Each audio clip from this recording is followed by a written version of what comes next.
ki vete Ilias deu nang yetu lupa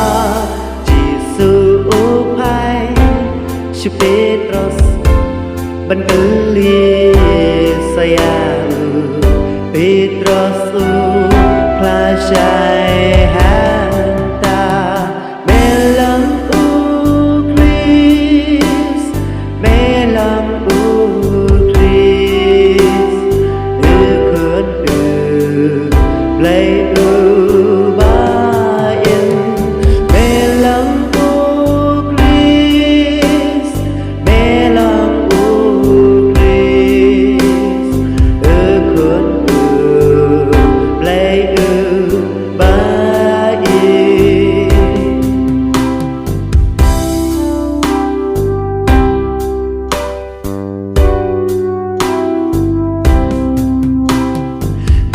Sula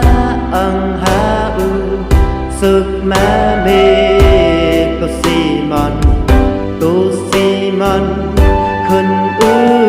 chư na nga ông melong u Petros ha u ta ba me pla ban te ya ka breng jo na melong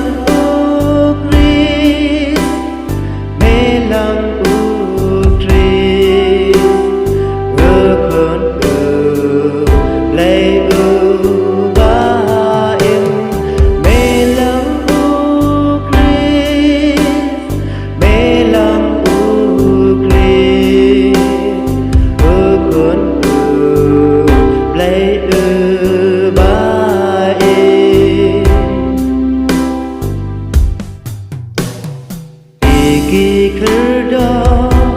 kadujo Ki kerdo kadujo Kin om la keng da shi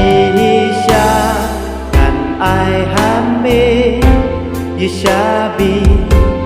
kahima juki mren Ban te ban pelai dai ka melang Chris,